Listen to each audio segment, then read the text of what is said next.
Fala galera que já é inscrita no Pautas e Táticas, ou você que vai se inscrever assim que o vídeo acabar. Outro dia eu estava conversando com um seguidor e inscrito do canal, lá no direct do Instagram, e aí surgiu uma resenha nossa sobre idolatria no futebol. Estávamos falando sobre nossos times do coração, as gerações que vimos, os grandes nomes que já passaram pelos clubes, e aí surgiu uma grande questão. Será que todo jogador que atua no time atual e que é identificado com o torcedor é automaticamente um ídolo do clube? Afinal, o que define um ídolo no futebol? Essa é a pauta do nosso vídeo de hoje. Bom, durante a resenha com esse espectador, eu dei o exemplo do que aconteceu recentemente com uma das torcidas organizadas do Botafogo, meu time de coração, que decidiu incluir na faixa dos ídolos históricos do clube dois nomes que estavam no time campeão da América e do Brasileirão em 2024. Foram eles o Luiz Henrique, que foi considerado o melhor jogador dos dois torneios, ganhou o prêmio de Rei da América como o melhor jogador do continente no ano, e é mais um camisa 7 que brilhou em grandes conquistas do clube.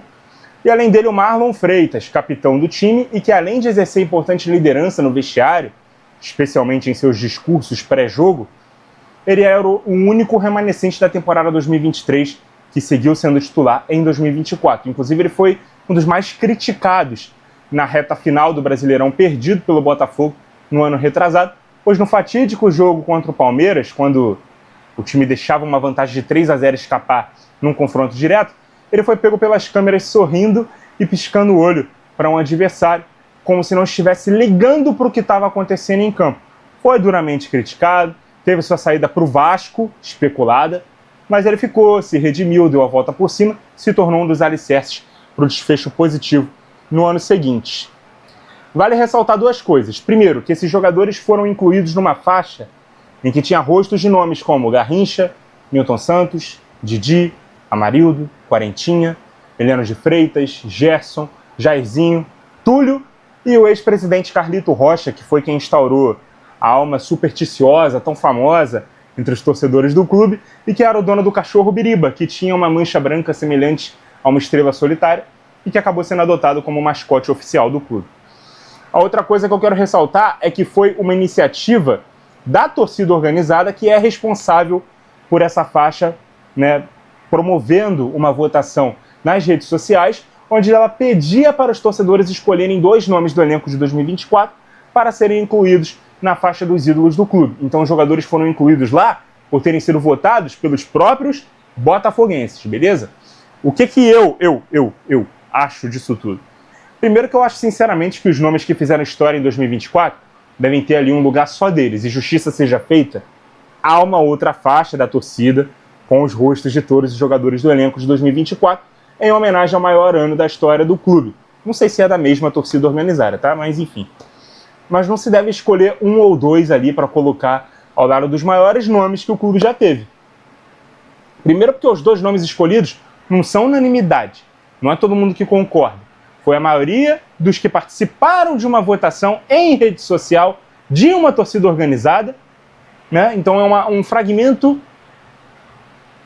minoritário, parcial, melhor dizendo, de torcedores que escolheram esses dois nomes para estar ali. Segundo, porque eu acho que quando você faz isso, você meio que diz que esses dois caras são maiores em importância que os outros que também participaram das mesmas conquistas e que eles são igualmente importantes para a história do clube que outros caras que também estão na faixa. Em outras palavras, você está colocando o Marlon Freitas e o Luiz Henrique na mesma prateleira que o Garrincha e o Newton Santos, por exemplo. Então, alguns podem achar, mas eles têm um contexto ali favorável, né? Ganharam títulos que credenciam eles a estar lá. Mas aí a gente olha para o mesmo elenco do Botafogo de 2024 e vê o Savarino, que para mim pessoalmente foi o jogador mais regular do clube no ano, o Júnior Santos, que foi o autor do gol do título da Libertadores, foi importantíssimo na campanha que classificou o time para a fase de grupos, artilheiro da competição também, Tiquinho Soares, que se tornou reserva, mas que nos 2 anos anteriores era um jogador identificadíssimo com a torcida, levou várias crianças a escolherem o Botafogo como seu clube. O Gatito, que perdeu também a posição para o John, mas era o jogador que estava no clube há mais tempo, e era também um jogador com identificação com a torcida, por outras temporadas em que ele também foi muito importante. O próprio John, os zagueiros Bastos e Barbosa, o volante Gregory, o Thiago Almada, o Igor Jesus. Cadê essa galera toda na faixa? Não vai caber todo mundo. Por isso que eu não colocaria 2 no time na mesma prateleira com aqueles que são verdadeiras lendas botafoguenses. Pelo menos não agora. Eu achei um pouco precipitado. O Luiz Henrique, inclusive, jogou apenas uma temporada e foi embora. Por mais mérito que ele tenha tido, e que ninguém nunca vai apagar, ele entrou numa galeria de grandes camisas 7 históricos do Botafogo. Honrou o número da camisa mais importante da história do Alvinegro. E o Marlon está indo para o seu 3º ano de clube agora. Ele ainda vai ter tempo para dar ainda mais ênfase a isso e se tornar, de fato, um ídolo para muita gente contar por gerações. Mas eu não acho que o argumento dos títulos seja por si só suficiente para colocá-los no mesmo patamar, né, de outros nomes, né, importantes, ou até acima de nomes importantes que participaram dos mesmos títulos. Então, na minha visão pessoal, eles são personagens importantes do maior ano da história do Botafogo. Ponto. Dito isso, ainda não são ídolos dos mais grandiosos do clube em todos os tempos. Até porque tem gente que é ainda mais identificada com o torcedor que veio antes deles, mesmo sem ganhar as mesmas coisas, né, são tratados por mim até como mais ídolos do que eles. O goleiro Jefferson, que é um cara que teve 2 passagens no clube, é o 3º jogador com mais jogos pelo Botafogo, era titular da seleção brasileira e tinha proposta para jogar na Europa, mas preferiu ficar no clube jogando uma Série B, se aposentou com a camisa do Botafogo, inclusive, né, tem episódios importantes, como o pênalti defendido do Adriano na final daquele Carioca de 2010. Ah, mas é o Carioca. O botafoguense sabe como aquele título foi importante na época, principalmente por vir de 3 anos consecutivos ali sendo vice pro Flamengo. O próprio Louco Abreu, que fez o gol do título ali de cavadinha, né, ele que se comporta como ídolo do clube, em todo lugar que ele vai. Ele se autodeclara torcedor do Botafogo. Ele colocou o escudo do Botafogo naquela camisa que ele vestia por baixo do uniforme, com imagens de pessoas e fatos importantes da vida dele. Enfim, eu vou ficar só nesses 2 da minha geração, isso para não falar de tantos outros mais antigos que não estão naquela faixa. Manga, Zagallo, Paulo César Caju, Marinho Chagas, Alemão, Josimar, Maurício, Donizete, Sérgio Manuel, Wagner. Cadê essa galera toda? Gotardo, Gonçalves, Sandro. Eles não estão ali naquela faixa também. Então, gente, o título pode ou não ser um bom balizador para credenciar um jogador que teve um protagonismo na campanha como ídolo, mas ele não pode ser o único balizador. E como eu disse aqui, não precisa nem ter sido campeão para necessariamente ser um ídolo. Eu considero a identificação com o torcedor entre os fatores mais importantes. Mas não necessariamente um ídolo do torcedor vai ser um ídolo do clube. Eu já disse aqui nesse canal que o meu primeiro ídolo como torcedor do Botafogo foi o Dodô, que era o melhor jogador ali do time na época que eu comecei a acompanhar e entender mais de futebol. Provavelmente o Dodô não é um ídolo do Botafogo, até por depois ter jogado no Fluminense, no Vasco, a forma como ele saiu do Botafogo, enfim. Mas é um cara que eu tenho muito respeito como torcedor. Se eu encontrar o Dodô na rua, eu vou tratar ele como um ídolo pessoal meu, não necessariamente do clube. Reconheço isso, beleza? Talvez você aí, de uma geração mais recente, que começou a acompanhar futebol num período em que o seu time não estava tão bem ou não era tão vencedor, você teve como seu primeiro ídolo um cara que provavelmente não é um ídolo do clube, mas é um ídolo da época ali, né? Enfim. Esse inscrito, inclusive, que teve esse debate comigo é São Paulino. A gente conversou sobre o exemplo da geração atual, que pode ter nomes como o Caleri, como o Luciano, como ídolos. Mas eles não são, na opinião dele, ídolos do clube. Nunca estariam numa faixa como essa ao lado de nomes como Rogério Ceni, Raí, Miller, Careca, Freden Reis, Canhoteiro, entre tantos outros ídolos do São Paulo. E todo clube vai ter um paralelo parecido. O Vasco, time da minha mãe ama o Pablo Verratti. O Verratti é o principal jogador do Vasco hoje. É um ídolo da torcida atualmente, mas não é um ídolo do clube. Ídolo do clube são Dinamite, que é o maior de todos, aí abaixo dele tem Romário, Edmundo, Juninho Pernambucano, enfim. Aí tem o Coutinho, que é formado ali na base do clube. Voltou para casa, a torcida fez uma festa, fez música. Pode ser também um dos ídolos da torcida entre os grandes jogadores do elenco atual, ou de uma história recente ali do Vasco. É um ídolo do Vasco da Gama? Na minha opinião, ainda não. Assim como não é só pelos títulos que um cara se torna ídolo, também não é só também pela bola jogada, ou por ter sido formado na base e ter jogado muito bem fora do clube, que vai fazer um cara se tornar ídolo assim. Eu posso comparar o Coutinho do Vasco com o Seedorf no Botafogo, por exemplo. O Seedorf é um grande jogador, para mim é o melhor jogador que eu vi jogar no Botafogo, tá? Que eu vi jogar. Jogava muito. E foi ali também o grande nome do período que ele esteve lá. É um ídolo do Botafogo? Para mim, não. No Corinthians, o Emerson Sheik fez 2 gols na final da Libertadores. O Paulo Guerreiro fez 2 gols no Mundial de Clubes, né? 2 vitórias de 1-0, um na semi e um na final. Pergunta pro torcedor corintiano se o Sheik, se o Guerreiro estão no mesmo patamar de importância de um Sócrates, de um Marcelinho Carioca, de um Neto, de um Basílio, de um Casagrande, de um Rivelino. Tem o Cássio, dessa geração aqui, do Sheik, do Guerreiro, que ficou muitos e muitos anos no Corinthians, ganhou muito mais do que só aqueles títulos. E hoje até há um debate sobre se ele é ou não o maior goleiro da história do clube. Para mim é. Por jornalista Paulo Vinícius Coelho, PVC, por exemplo, é o Dida. Vai ter gente que vai achar que é o Ronaldo Giovanelli. E tá justo, cara. O Cássio construiu por muito tempo essa idolatria para estar nesse tipo de debate. No Flamengo, que também teve ali uma era de ouro nos anos 80, né, conquistou 3 brasileiros, uma Liberta, um Mundial, com Zico, com Júnior, com Leandro, com Nunes, enfim. E aí tem uma segunda geração, também muito vitoriosa, com Gabigol, com Arrascaeta, com Everton Ribeiro, com Bruno Henrique. Eu vejo a torcida do Flamengo tratando muito mais o Gabigol como ídolo do clube, né? Por ser um cara decisivo em vários títulos, 2 Libertadores, 2 gols em final de Libertadores. Aliás, ele marcou 2 gols na final de 2019, fez o gol do título na final de 2021 e ele também marcou na final de 2020. Não, 2021 e 2022 é o terceiro título do Flamengo, né? O segundo do Gabigol. Então ele tem 4 gols em finais de Libertadores e 2 gols na final de um título e 1 na final de outro. Então, cara, o cara é muito decisivo em vários títulos.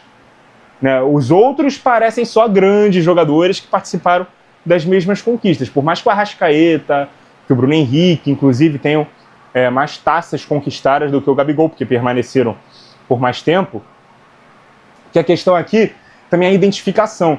O Gabigol tinha uma comemoração lá, característica, que as crianças gostavam de imitar. Ele era midiático, ele era polêmico, ele provocava adversário, ele discutia com jornalistas. E são coisas que o torcedor do Flamengo, em média, gosta de ver. Então o Gabigol, mesmo tendo menos bola que outros jogadores que passaram pelo Flamengo, como o Romário, como o Adriano, como o Ronaldinho Gaúcho, o tamanho desses caras aqui com a camisa do Flamengo é inferior ao do Gabigol. Eu não sei se o Romário é considerado o ídolo do Flamengo. O Adriano, sim. O Ronaldinho, com certeza, não. Os 3 jogam mais bola que o Gabigol. O Gabigol é maior que os 3 no Flamengo, beleza? Esses exemplos aqui que eu dei podem ter sido ídolos da torcida no momento que eles jogaram por lá. O Gabigol é ídolo do clube e ponto. O Bruno Henrique pode ser considerado, por exemplo, um ídolo do Flamengo? Tanto quanto o Gabigol? Tempo de casa ele tem, né? Títulos também. Até mais. Mas será que ele tem a mesma identificação? Eu não sei.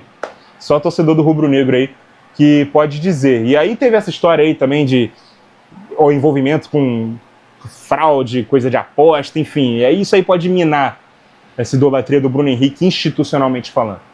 Então, gente, idolatria é realmente algo muito pessoal. Cada torcedor vai ter ali o seu critério para definir quem são os seus ídolos. E aí vai poder usar os critérios que quiser, né?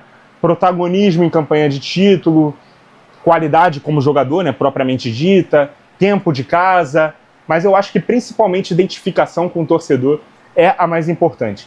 E por mais pessoal que seja, a identificação com o torcedor não é com um grupo de torcedores, é com a esmagadora maioria, tornando-se quase unanimidade.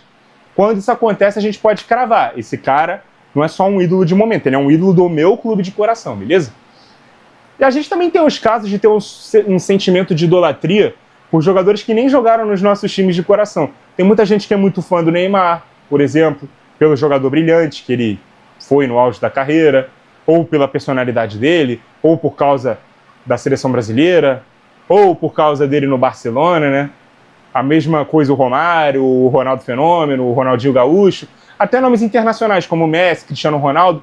Esse fenômeno que a gente tem de escolher também né, um clube fora do Brasil para torcer, que normalmente começa por causa de algum jogador que a gente gosta.